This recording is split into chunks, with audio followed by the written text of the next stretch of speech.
మన సువార్త ఎలా ప్రకటించాలంటే మాటల ద్వారా కాదు, నీ జీవితం ద్వారా నువ్వు ప్రకటించాలి, నీ ప్రవర్తన ద్వారా, నడక ద్వారా.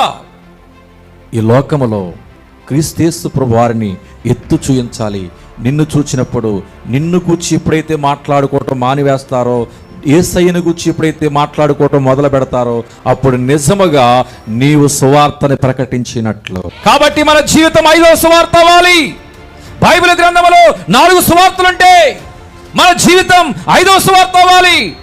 మత్తయి సువార్త, మార్కు సువార్త, లూకా సువార్త, యోహాను సువార్త, 4 దిక్కులుగా ప్రకటించవలసిన సువార్తలవి. మన జీవితం 5వ సువార్త అవ్వాలి. ఈ లోకములో సుగంధ తైలము కంటే మంచి పేరు సంపాదించుకోవడం మేలు. నువ్వు బ్రతికినా చనిపోయినను గాని నీ సాక్ష్యం ప్రకటించబడాలి. నీ జీవితం 5వ సువార్త కావాలి లోకములో. ఆమె చెప్తాం. ఆ రీతిగా సువార్తను ప్రకటించడానికై మనం సిద్ధంగా ఉండాలి.